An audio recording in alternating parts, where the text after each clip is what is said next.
Week 13 of the fantasy basketball season. Here's a few centers I looked at off this week. The first guy, Kel'el Ware of the Miami Heat. So Ware, he's been getting more playing time over the last few weeks, and he's definitely made the most of his opportunity. So Ware out there in tons of fantasy leagues still in 83% on the year, 7.3 points a game, 4 boards, and 57% from the field for the rookie. But the last couple weeks, 11 points a game, 7.1 rebounds, 1.4 blocks and assists, and 54% from the field. So I know Bam Adebayo, obviously the main center over there for this Miami Heat team, but Ware, even in sporadic minutes, about 15-20 minutes per game he's averaged over the last few weeks. He's gone out there, had some solid games. January 15th at the Lakers, 8 points, 11 boards, 2 assists, 2 blocks, 57% from the field. January 17th versus the Nuggets, 9 points, 7 boards, and assists, a steal, 44% from the field. And January 19th versus Spurs, he got expanded playing time, 34 minutes in that game, 25 points, 8 boards, 2 assists, 2 blocks, a 3, 52% from the field. So rebounding, shot blocking, and a good field goal percentage Ware could bring to fantasy owners. So right now, while he's playing good basketball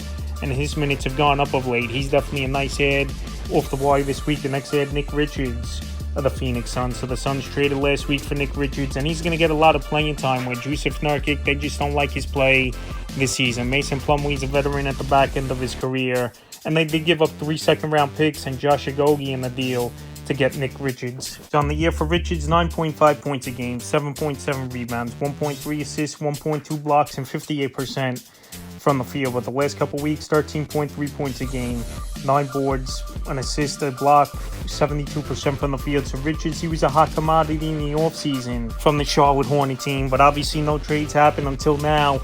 And Richards, in his first game with this Phoenix Sun team, he got 29 minutes, 21 points, 11 rebounds, an assist, a steal, 87% from the field of Detroit. So Richards, he's going to get good playing time. Like I said, I know second-round picks aren't a hot commodity. Obviously, it's not a first-round pick, but still to give 3 of them up, he's just not going to sit on the bench and not do much. If Richards gets anywhere from, let's say, 25, 30 minutes a game, I think he can produce for this Phoenix Sun team. And his specialties, field goal percentage, rebounding the basketball, and blocking shots. So right now, while he's out there in 57% of fantasy leagues, he's a good ad this week. The next ad, Wendell Carter Jr. of the Orlando Magic. So Wendell Carter, he's been playing great since he's gotten back into game shape after he missed a lot of games early in the season. And right now, he's available in tons of fantasy leagues, surprisingly, when he's been on this list over the last couple weeks. Available in 68% of leagues on the year, 8.6 points a game, 7.2 rebounds, 2.2 assists, 44% from the field. But the last couple weeks, 10.9 points a game, 7 boards, 2.6 assists, 1.1 steals, a 3, 38% from the field. So his field goal is not going to be good, obviously, is Wendell Carter.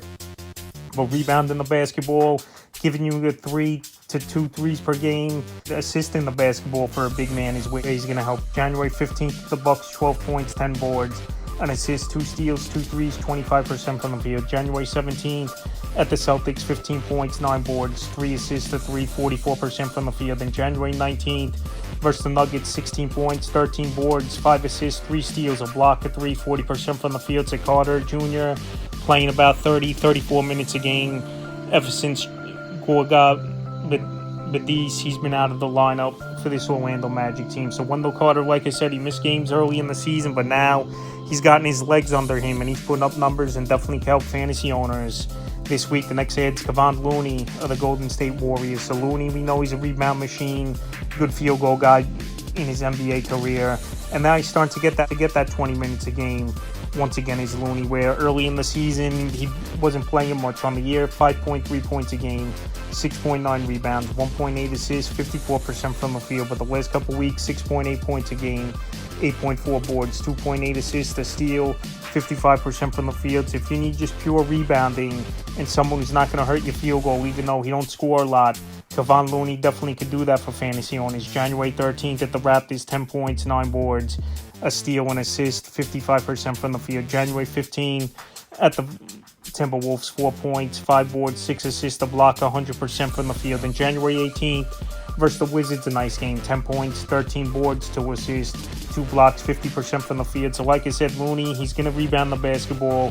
For a big man, he could assist as well, and he's going to give you field goal percentage. So right now in deeper leagues, if you need a center, he's out there in 95% of fantasy leagues. And the final center I looked at this week's Drew Eubanks, the Utah Jazz. So Eubanks, we know he's a veteran in this league. We know he's been a backup player and a journeyman throughout his NBA career. But there's times we've seen flashes from him, and he's had fantasy value going back with the Trailblazers. So on the year, 5.5 points a game, 4.6 boards, 1.3 assists, and 61% from the field. But the last couple weeks, with the playing time going up here, 8.3 points a game, 7.8 rebounds, 2 assists, 1.3 blocks, 57% from the field for Eubanks. So he's getting playing time. I know this is a young Utah Jazz team here, but now the veteran's getting the playing time for this Jazz team, and he's made the most of his opportunity, and possibly he could be a trade chip as well here is Drew Eubanks. I know Markkanen, he's missed the last 3 games and he's filled in, and we don't know for sure if Markkanen's coming back this week. So right now in spot